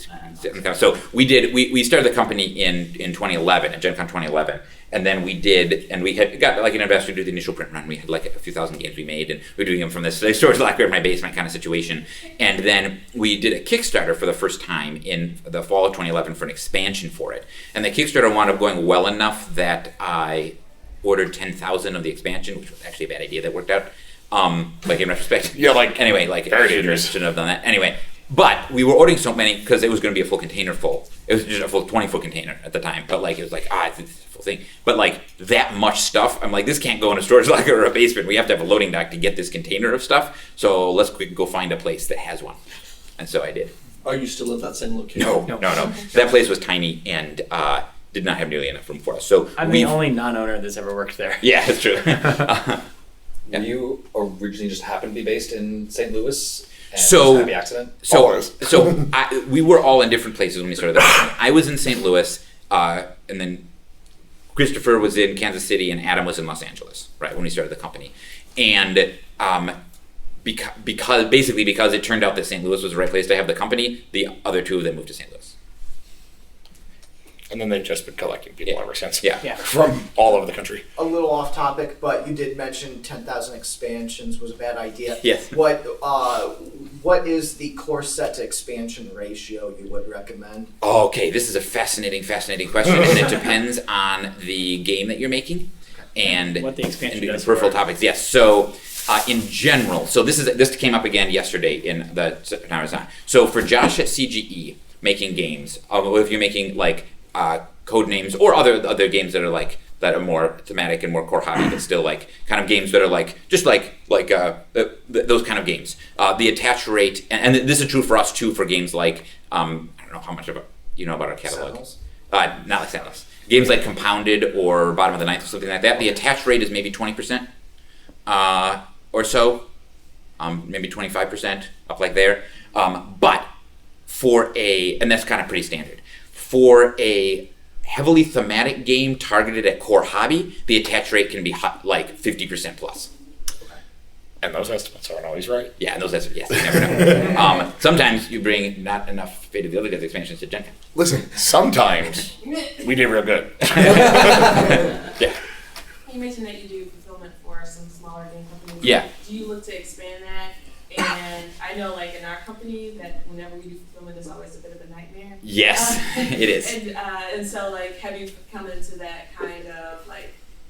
It's a good side business, to like supplement your core, but still, sometimes it can be a bit of a headache. Yeah. So, to answer, so we've learned a lot of things since we started. We do not do Kickstarter fulfillment for other people. We do not do parcel fulfillment. What we do for a small number of companies is freight, warehousing, and freight. Right. Yeah. Right. All the numbers. Right. Exactly. Right. That sounds like and it's an absolute nightmare. Yeah. And that we only do for we're not currently looking to expand it at all for two reasons. One, we need to optimize how to make money and make sense. Two, we have to, one of the reasons why we hired Matt is to for real finally finish implementing our actual warehouse management system that we haven't gotten around to yet. Yeah. Which means that our... There aren't any good ones. They're all like a pain in the butt. Yeah, I mean, they're going to be a pain in the butt inherently in order to do it. No matter what. But the current warehouse management system is just way untenable. Which is that I walk around the warehouse and count things. So turns out implementing a warehouse system is real hard. Right. When you're already medium sized. If you have a 15,000 square foot warehouse, your warehouse management system is walk around and count things. That's really bad. So we're going to definitely totally fix that soon. Yeah. Turns out Gen Con eats up a lot of time. Literally, the other thing we would need before we did that is a bigger building. Yes. So yes, we also do not have any more room because that warehouse is full. Filled to the gills. It varies between full and way dramatically over full. Yeah. Like it's that range. There is very, very rarely that we have anything more than maybe 10 pallet spaces open in a racking, which is which was way less than a container. Yeah. And most of the time, at least because we're releasing 6 titles this year, most of the time we just don't have whole aisles anymore. They're just double stacked, and that's the way it has to be until they go out. Yeah. At what point, or are you nowhere near this point, would it make sense to have 2 warehouses, or are you just going to expand the size of the warehouse? So, what will happen to us is that before our lease runs out on this place in 2020, we will need additional warehouse space. And what we will do is I will get a secondary warehouse very, very close by where we keep things that don't move as fast. And then Jody, who has a commercial driver's license, can just shuttle things back and forth very occasionally when we need to do that. In a commercial straight truck, and but it won't happen very often because we'll only put things there that we only very rarely need, and we'll keep a pull pallet of them in our main warehouse. And then when our lease expires on the current place, and I'll sync it up with that other secondary place that we almost certainly have to get, then we will be in the market for a new larger location. How much of this is going to be concerned with, I remember the update being you're getting 12 large cases for Oblivion. So, yes. Where are you putting you're doing math. Yes, exactly. So how that's going to work. So we had a State of Greater Than Games panel. Now this is getting into things we talked about there. The State of the Greater Than Games panel, a couple days ago, we were talking about how that enormous Kickstarter is delayed and is going to continue to be delayed for a bunch of logistical complexities just involved in doing something that large. And even though the game is basically done, as Christopher said in that panel, we have not yet begun to disappoint you with how long it's going to take. So what we're going to get is it's going to be a dozen 40-foot high cubes, right, that have to come in full of stuff. Fortunately, the way we're going to handle this is to shipped out to like 12,000 people, right? The way we're going to handle this is that the actual factory in China is going to pre-pack all of the Kickstarter rewards. So what we're going to get is not... We like this. Right, yeah. This is it's great. not This is the best cartonized product. It is going to be pre-packed, like you have one of this and one of this and one of this and one of this and one of this all in a box. And they can do that. They have like more people and they can do it more quickly there, but also they can help us minimize damages because remember they're a cardboard factory. They can make whatever shipping carton they want in literally whatever size. So when Jody was talking about like how you want it to fit like exactly, which is a tiny bit of room for just a little bit of padding to protect the corners and stuff like that, they can just make a box that literally that size. Well, I mean, our Spirit Island boxes were fantastic. Oh yeah, like we had to do for this for Spirit Island. Yeah. So we just released Spirit Island. It's gone now. You can't get it. We never ever again. And it was the most common Kickstarter reward was these 3 items in a box. Yeah. And they had a perfect box, and because they're a cardboard company, they didn't fill it with packing material. Yeah. They filled it with more cardboard. Like they just got a die to cut a piece of cardboard and fold it in a way that it just filled the rest of the space perfectly. And our damages on that were effectively zero. Yeah, because remember also they just are really good at making like corrugated cardboard cartons. So they're like this super like thick like double wall cardboard. Oh, they were really like nice this boxes. is like better than but also cheaper than any box we could buy off the shelf. Oh, absolutely. So anyway, so what we're gonna get is 12 cargo containers full of those. Full of Kickstarter reward packages. Right, exactly. So you just slap a label on it. most common. Precisely, yes. So what we will do, and those are going to be floor stacked, because we're going to have to manually. Yeah, actually, it doesn't make a for difference. this one, it doesn't make any difference. Because what we're going to do is we're going to take one out of. We're going to are going to take them out of the label onto another truck. You are looking at everyone who consistently does work in the warehouse. Everything games. So this will probably be everyone. Yes, and then some friends of people that work at But we'll just like pull something off. everyone we've ever met. Pull something out of the container, slap a label on it that Jody will have printed before we got this container, and put it over there in a pile, or on a pallet specifically, to annoy the FedEx drivers who have to come and figure out where it goes. That's a FedEx problem. Yes. This is a whole like Jody and a dispatcher I'm conversation. probably going to, because I used to drive for the guy who does our pickups now, who owns the route that has our pickup now. I'm going to try to negotiate with him to just have him park a truck on our dock every night, and we'll fill it and send it out. He He can pick it up in the morning. Yeah. And bring us. Like he can park his car there. Yeah. While the truck's out. So the answer to your question is that those 12 car containers full of stuff will never actually all be in our warehouse. They will just very quickly move through our warehouse. Yeah, like they're going to go from a cargo container into a truck of equivalent size, now with labels. Yeah, exactly right. And like then that that in the will ideal leave. case, like I want a car container at one dock, a truck at another dock, and we just like walk out of the car container across to the other dock and back into the dock, and a label appears on the way. Yeah. Like that's what we want to do. That would be the best, right? And we'll see what happens. Yeah. So that's right. Yeah. So I'm debating between a 60 card product with a manual in the box and basically the idea of shipping in an envelope. Yeah. Versus the same thing, but with 5 extra D6s. If it shakes and rattles basically with a dice in it, or the weight is one more like expensive than another, or relatively the same. No. The only thing that you're gonna want to do, the only place you're gonna care, is if you start getting into making like role playing games or something where it's books. Because books, specifically bound printed matter, which a game is never if it has cards or whatever. But something that's bound printed matter Like is there's a very specific requirement for this. Right. It has to be basically a book with little to like a maximum of 1 advertisement, I think, and it has to be for something related to what it is. Yeah. Anyway, if you have that, shipping can be super cheap. But it is very strict requirements. Anyone else? All right. Well, thank you very much for coming to our boarding panel. Thank you.